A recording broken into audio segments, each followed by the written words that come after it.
Voilà, je voudrais vous dire que nous ne ferons pas le carnaval des enfants cette année. Je ne comprendrai pas qu'on puisse faire le carnaval des enfants quand on impose ce qu'on impose aux gamins dans les écoles.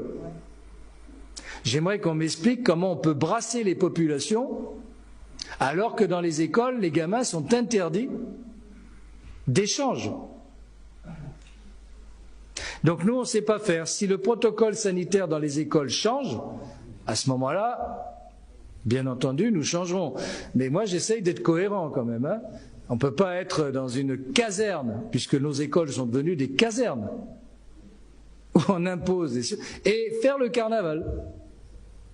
Embrassons-nous, hein, faisons la fête. Bah non. Dans le même temps, puisque Marie était en train de s'étouffer derrière son masque, vous aurez tous une pensée émue pour nos gosses, hein, à qui on impose le masque toute la journée, y compris dans les cours de récréation, et auxquels maintenant on impose la maltraitance supplémentaire du test, dans une sorte de léthargie générale d'acceptation, de soumission, qui est quand même assez consternant. Et si le Premier ministre avait la bonne idée déjà de commencer par lever ce genre de restrictions sanitaires pour les enfants, nous en serions très heureux. On va former ce vœu-là en début d'année, hein, pour que les gamins, qui sont les grandes victimes, hein, et les grands maltraités de la crise sanitaire, beaucoup plus que les adultes qui en ont les inconvénients, mais on est fait pour subir les inconvénients, mais sûrement pas les gosses. Et donc je le dis, je le répète, je regrette simplement que ceux qui étaient très très en pointe pour le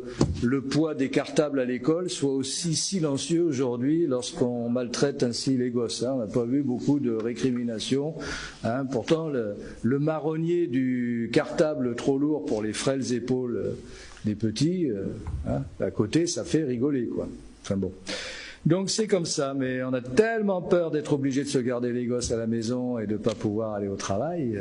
On a les leçons du premier épisode, hein, donc ça permet de se taire. Voilà, ce qui prouve qu'on n'est quand même pas si indigné que ça, hein, paraît-il. Rappelez le bouquin il y a 3-4 ans, indignez-vous, etc. Ouais. Ah. On est loin de ça, et ceux qui le font parfois avec excès et sont en tout cas surtout déconsidérés. Mais les soumis n'ont pas de raison de se sentir plus fiers que ça.